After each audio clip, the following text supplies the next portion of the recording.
촛불 실현 함께 듣기 촛불 실현 방송은 음성 재생용으로 제작되었습니다. 검찰을 철저히 개혁하라. 대세가 된 검찰개혁 요구.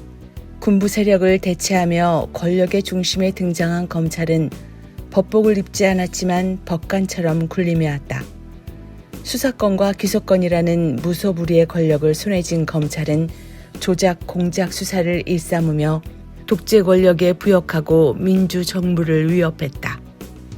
2003년 노무현 대통령은 검찰개혁을 시도했지만 당시 검찰개혁은 국민적 관심사가 아니었고 검찰은 과잉수사와 표적수사로 노무현 대통령을 결국 죽음으로 몰았다. 2019년 이른바 조국 사태가 터지며 검찰개혁이 국민적 요구로 분출했다.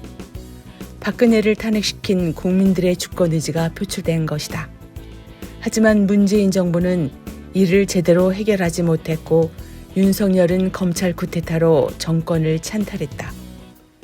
12.3 내란을 진압한 국민들이 내란 속에 윤석열을 끌어내리고 강력한 검찰개혁을 요구하는 것은 당연하다.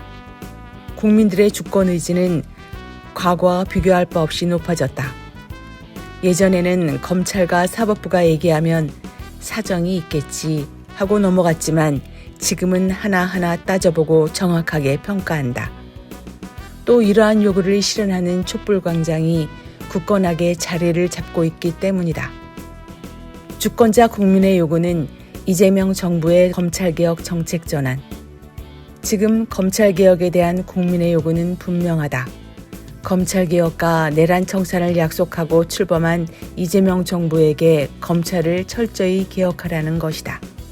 그런데 최근 정부기관인 국무총리실 산하의 검찰개혁 추진단이 발표한 중수청 공소청 입법안의 내용은 국회의 검찰개혁안을 전면적으로 후퇴시키는 내용이다. 검찰을 해체하고 수사권과 기소권을 분리하라는 검찰개혁의 원칙을 허물고 검찰에게 새롭고 더 강력한 권한을 주는 정치검찰 강화 법안을 내놓았으니 국민들의 비판과 우려가 쏟아져 나오는 것은 당연하다.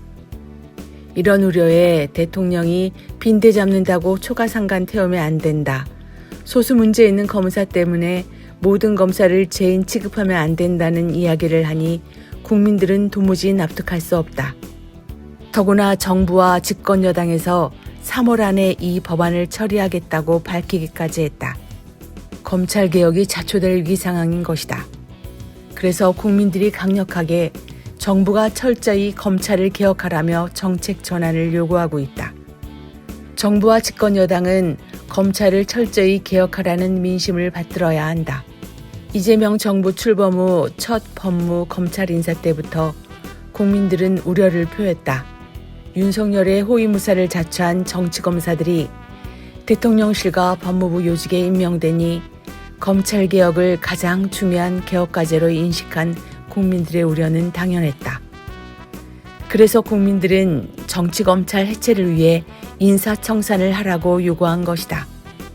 하지만 친윤검사들은 청산되지 않았고 이들은 국민들이 검찰청 폐지를 요구하며 검찰개혁을 요구할 때도 강력하게 저항했다. 국민들의 강력한 요구로 정부 조직법이 통과되며 검찰청이 폐지되었지만 여전히 정부 곳곳에 박혀있는 정치검찰들은 또다시 살아날 틈을 노리고 검찰개혁 추진단의 검찰강화 법안을 만들었다. 정부는 검찰개혁 추진단을 즉각 해체하고 검찰개혁 정부안을 철회해야 한다. 수사권, 기소권을 독점해 조작, 공작 수사를 하고 특권을 누린 정치검찰이다. 조작검사 처벌, 검찰특검 폐지가 검찰개혁을 철저히 하라는 국민의 뜻이다. 또한 민주당은 민심을 받들어 국민의 요구에 맞는 검찰개혁 법안을 마련해야 한다. 이를 현실로 만드는 힘은 오로지 주권자 국민의 촛불에 있다. 촛불로 결집하여 반드시 검찰개혁을 완수하자.